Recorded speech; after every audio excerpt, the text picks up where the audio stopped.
Hello, demigods, monsters, and gods alike. Welcome to the Olympus Report.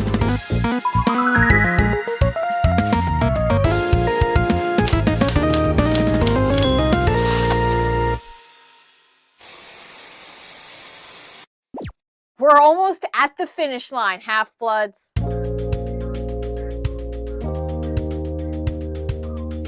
Earlier in the week, Percy Jackson Twitter dropped this video hinting at something happening today.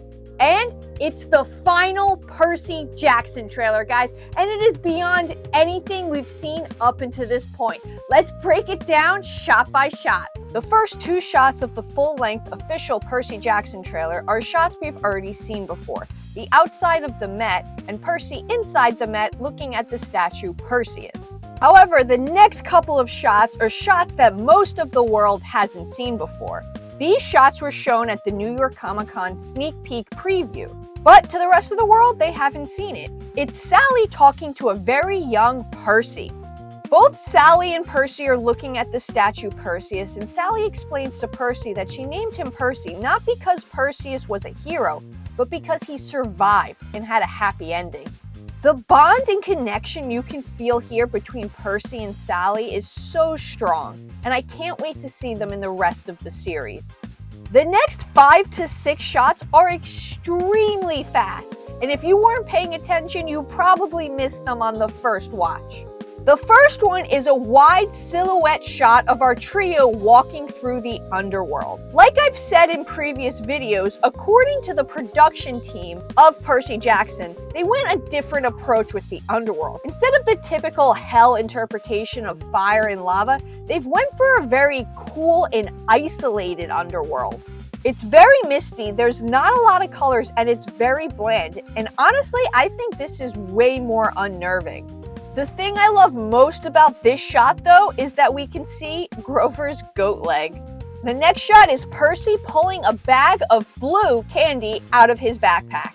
I am 100% positive that this scene takes place after Percy comes home and is reunited with his mom, and she brings him some presents from her job at the candy shop. Then we see Grover sliding down a sandy incline, and I think we all know what this is from. When the flying shoes try and pull Grover into Tartarus. Then we see a building structure with a giant hole, and I think we can infer that this is the archway. The shot is almost taken from Percy's point of view. It's as if we're Percy looking at the archway as he falls, and I think that is a really cool storytelling technique.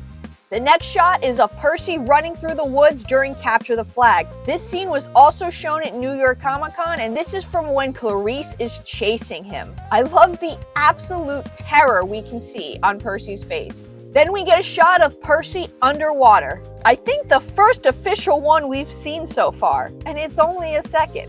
My best guess is this is after he falls out of the archway. We then get another scene that they showed at New York Comic-Con. Percy and Grover are having lunch. Now, I talked about this scene in depth in my New York Comic-Con breakdown video, but I specifically really loved this scene because Percy and Grover open their sandwiches and then automatically just start swapping ingredients. Percy takes all of Grover's meat, and Grover takes all of Percy's lettuce. It does a great job of showing their friendship, not telling it. And then the world gets their first official look at Nancy Boba Fett throwing a slice of cheese at Grover's face. We then jump back inside to the museum of shots we've already seen of Percy before, but Percy's saying something new. He's explaining how all this weird stuff is normal to him. He's used to seeing the world differently, but lately it seems like it's changing. We then get a shot of a Pegasus on a roof, and I 100% think this is Blackjack. And then we get our second look at Medusa, but this time from the back. These snakes look so real. And then we get our first look at Cerberus, a 3-headed Rottweiler jumping out of the abyss at Percy. Why did I say it like that? Well, let me explain. Percy is holding a red ball. In the books, Annabeth is supposed to hold the red ball. Did they change it slightly? Did Annabeth give the ball to Percy? I'm not really sure. If they did change it, I'm going to be honest, I'm not super happy about it. This is one of the first points we get to see how badass Annabeth is. She stands up to a giant three-headed monster and completely owns Cerberus. If it's just this one instance, I can overlook it, but I really hope they didn't take away any of Annabeth's other moments. Some shots from other trailers are previously repeated, which I'm not going to go into. You can watch my breakdown videos for those trailers. But then we get a better look at Camp Half-Blood, specifically a group of campers. And in this group is Clarice and Luke. We've seen Luke a little bit before in previous trailers and at New York Comic-Con, but he's always had a helmet on. And something I was worried about is that they wouldn't give Luke his scar. But if we take a look at this shot here, we can definitely see that Luke has his scar.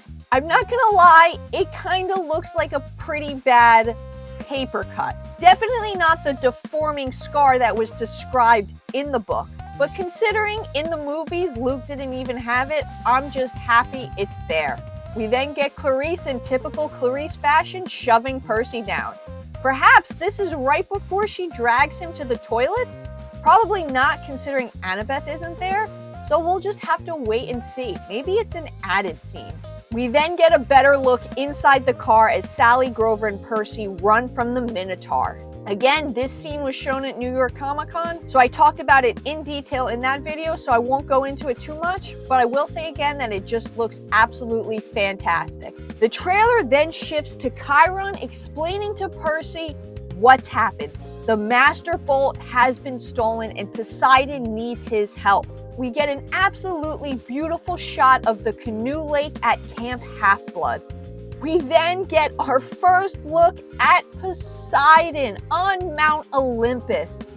We then get a shot of Percy within the Empire State Building lobby, placing the Master Bolt on the desk. And this thing looks like it holds power. From the previous poster, we knew it was a metal cylinder with electricity coming out the sides. But here we get a look at it not activated. We then get a close-up of Percy, probably at Camp Half-Blood. And this show just looks visually outstanding.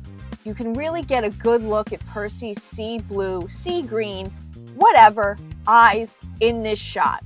We then get a shot of Chiron talking and Clarice activating her electric spear. Clarice then goes on the attack during Capture the Flag. Again, a scene I've already talked about, so I won't go too much into it, but the choreography is absolutely breathtaking. We then get a shot of Percy on Santa Monica Beach looking up at the god of war, Ares. And Walker's expression here is so good. You can see the fear, but yet the determination in Percy's face. We then get a better look at the underworld, and like I said before, it's just really unnerving. Definitely not a place I would want to go. And the mummies are super creepy.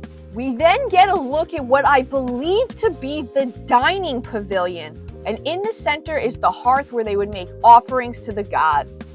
I just love seeing so many campers in one place. But the biggest thing about this shot, we get our first look at Mr. D. I would imagine during this scene they're probably talking about the quest. We then get a close-up of Annabeth looking at Percy. With just a slight nod of her head, you can see that she understands the importance of who Percy is. We then get a shot of Mr. D and Grover.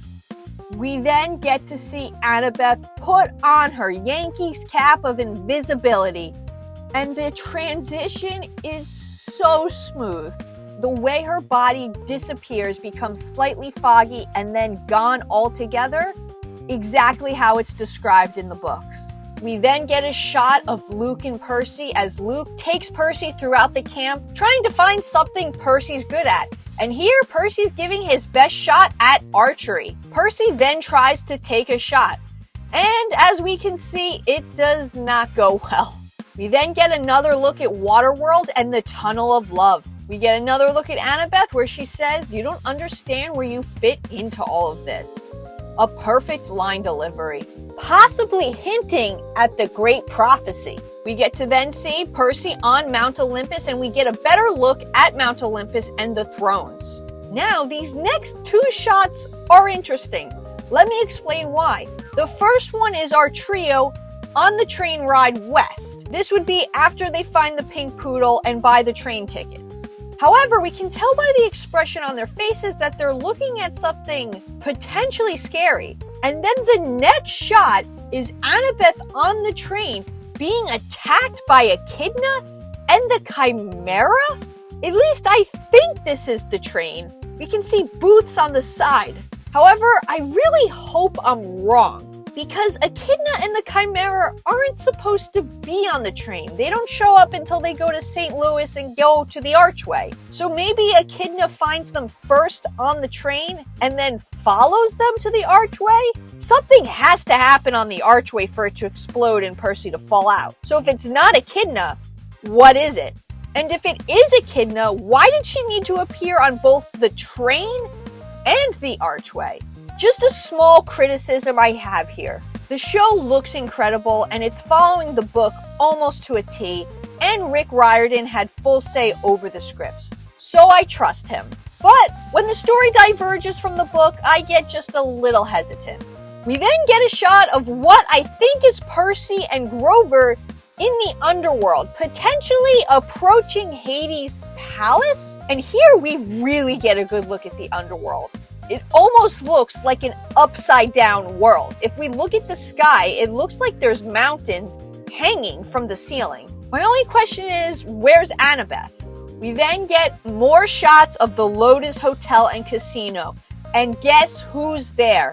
Lin-Manuel Miranda makes his appearance as the god of travelers, thieves, and merchants, Hermes. A really interesting choice here. Why is Hermes at the Lotus Hotel and Casino?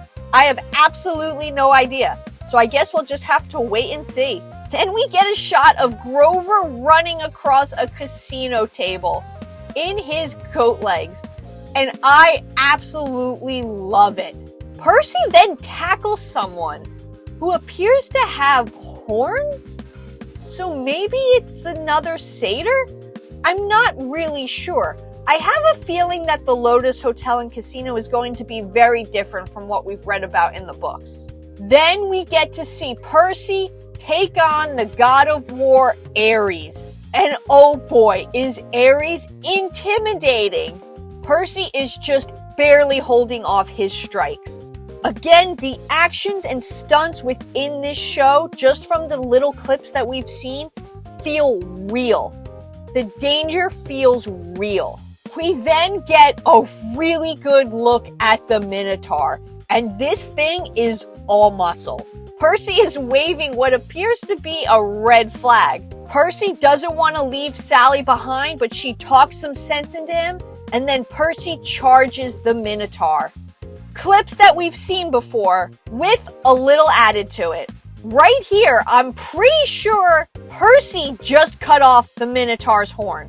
Now again, what I pointed out in the last trailer breakdown video is Percy should not have Riptide in this scene if we're going by the books. Percy was supposed to give Riptide back to Chiron at the museum, and then he doesn't get Riptide until right before he goes on the quest. Something that was really important in the books, because Percy couldn't find a sword that felt right in his hands. But when he got Riptide back, he mentioned that it just felt perfect for him, which I think is still important, because at the end of the trailer, Percy says this. Maybe I won't even need a sword. I'm gonna need a sword. So clearly, Percy is still struggling to find a sword at camp.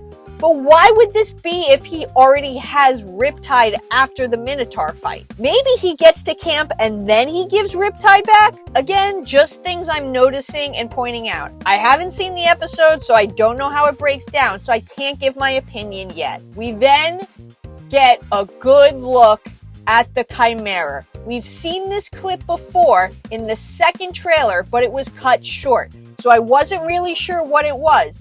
But now we can definitely see that it's the Chimera, and it is absolutely terrifying.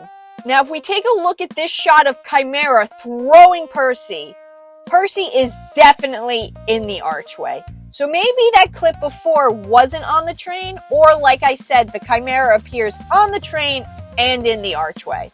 And then the Chimera breathes fire. Like I said before, the danger in this show feels real. It looks real. I actually feel as if Percy is about to burn to a crisp here. And we get the Percy Jackson logo streaming December 20th with a 2-episode premiere. We're getting 2 episodes on December 20th, which means twice the amount of work for me, but that's okay. We're almost there, demigods. All of our waiting is finally paying off. Let me know what your favorite part of the trailer was down below in the comments. But until next time, that's all I have for you, Half-Blood. So please remember to stay safe.